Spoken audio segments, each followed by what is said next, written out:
नमस्कार। आज हम लोग सूखा देवी के ट्रैक पर हैं। ये सूखा देवी जो है वाराणसी से लगभग 16 किलोमीटर की दूरी पर है और दूनागिरी मंदिर जो आपने देखा है, दूनागिरी मंदिर से हम लोग लगभग 2 किलोमीटर की दूरी पर यहाँ पर है। सूखा देवी का जो पैदल ट्रैक है लगभग 1 से 1.5 किलोमीटर का पैदल ट्रैक है और आप देख सकते हैं मेरे पीछे अभी आपको बहुत दूर दिख रहा है सूखा देवी का मंदिर। तो सूखा देवी मंदिर के बारे में जो कहते हैं कि जैसे आपने गगास नदी के बारे में जाना है कि गर्ग ऋषि का आश्रम था, गर्ग ऋषि के आश्रम से गगास नदी निकलती है, तो यही सूखा देवी का मंदिर है जहाँ से सुख देवी नदी और गुप्त सरस्वती जो है उनका जो है एक मिलन होता था। तो इसी आश्रम से वो निकलती थी, लेकिन इसके बारे में बहुत कम रिसर्च हुई है अभी तक और हमारी कोशिश ये है कि हम कुछ अंदर जाकर के मंदिर के पास जाकर के और कुछ जान सके मंदिर के बारे में। और बहुत अद्भुत मंदिर है और इसका जो महत्व है वो मानस खंड में भी इसका जिक्र है।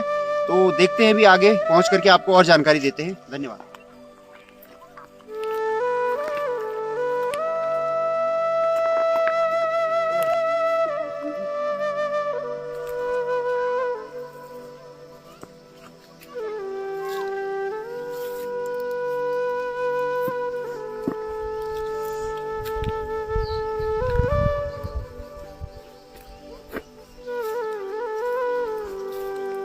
ये जो आप देख सकते हैं आपको हिमालय की पूरी श्रृंखला दिख रही है। इसमें जो हमें यहाँ सूखा देवी के रास्ते से दिख रहा है, अभी हमें थोड़ा और चलना है। सूखा देवी जाते जो रास्ते से हमें जो पर्वत श्रृंखला दिख रही है हिमालय की, ये त्रिशूल पर्वत श्रृंखला है। इसमें आप देख सकते हैं बहुत बढ़िया दिख रहा है यहाँ से व्यू। और ऊपर अगर हम मंदिर पर अभी पहुँचते हैं वहाँ से हमको और वाइड रेंज मिलेगी हिमालय की, तो हम कोशिश करेंगे आपको दिखाने की वो भी। और ये बहुत अद्भुत नज़ारा है हिमालय का यहाँ से देखने के लिए, आप भी इंजॉय कीजिए। कितना सुंदर प्राकृतिक नज़ारा है।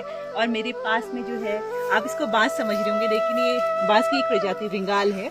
इससे जो है सूपे, टोकरियां वगैरह ये सभी चीजें बनती हैं। आगे आगे चल के देखते हैं कि मंदिर में और भी हमें क्या क्या देखने को मिलता है। धन्यवाद।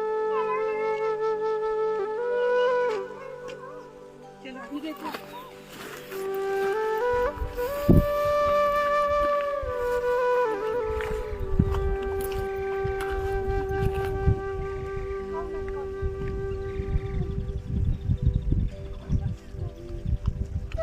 अब हम पहुंच गए हैं सूखा देवी मंदिर पे।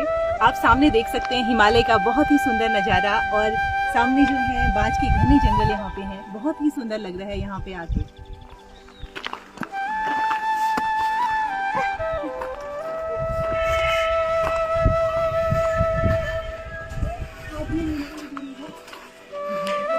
सीधे चलो।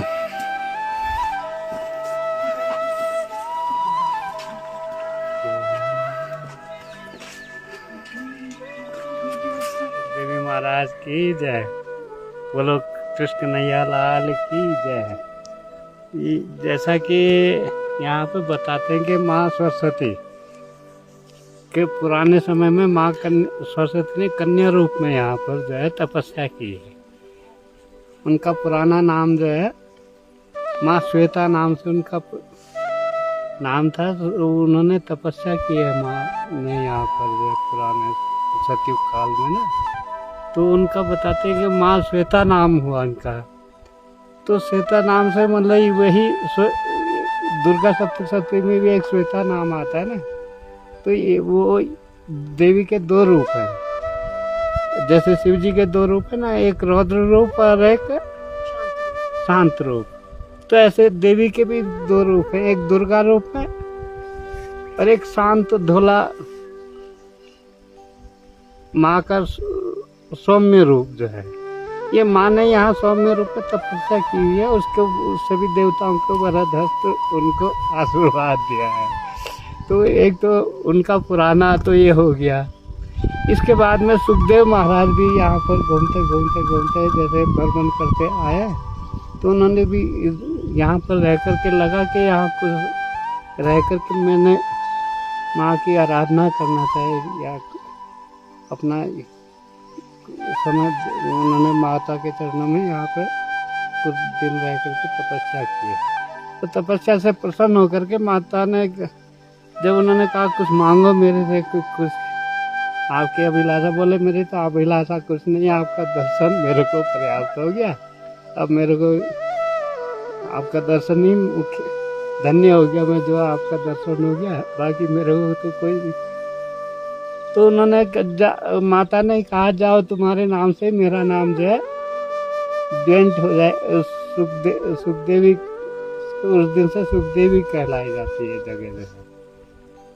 ये बहुत पुरानी जगह है। बाबा जी, जो यहाँ गुप्त सरस्वती का जिक्र होता है, हाँ, तो क्या है उसके बारे में क्या जानकारी? तो वो सरस्वती की तपस्या स्थली है ना, वही तो बता रहा हूँ। और जो सुखवती नदी, हाँ? जो सुखवती नदी बोलते हैं, सुखवती नदी तो यही बह करके जाती है। यही कौन सी नदी बनती है आगे? ये यहीं से पीछे से बन गई तुम्हारी, ये चित्रेश्वर होते हुए चली जाएगी। तो रामगंगा में मिलती हो? ये रामगंगा भी मिली फिर। अच्छा, हाँ। ठीक।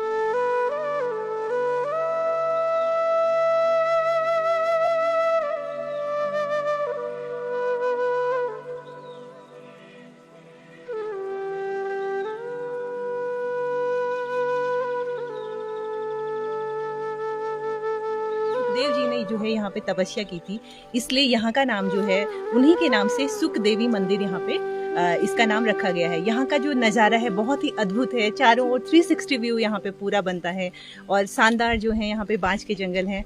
यहाँ पे आइए और यहाँ पे आध्यात्मिक आप यहाँ पे इसका लाभ उठा सकते हैं। यहाँ पे मेडिटेशन के लिए बहुत अच्छा है। धन्यवाद।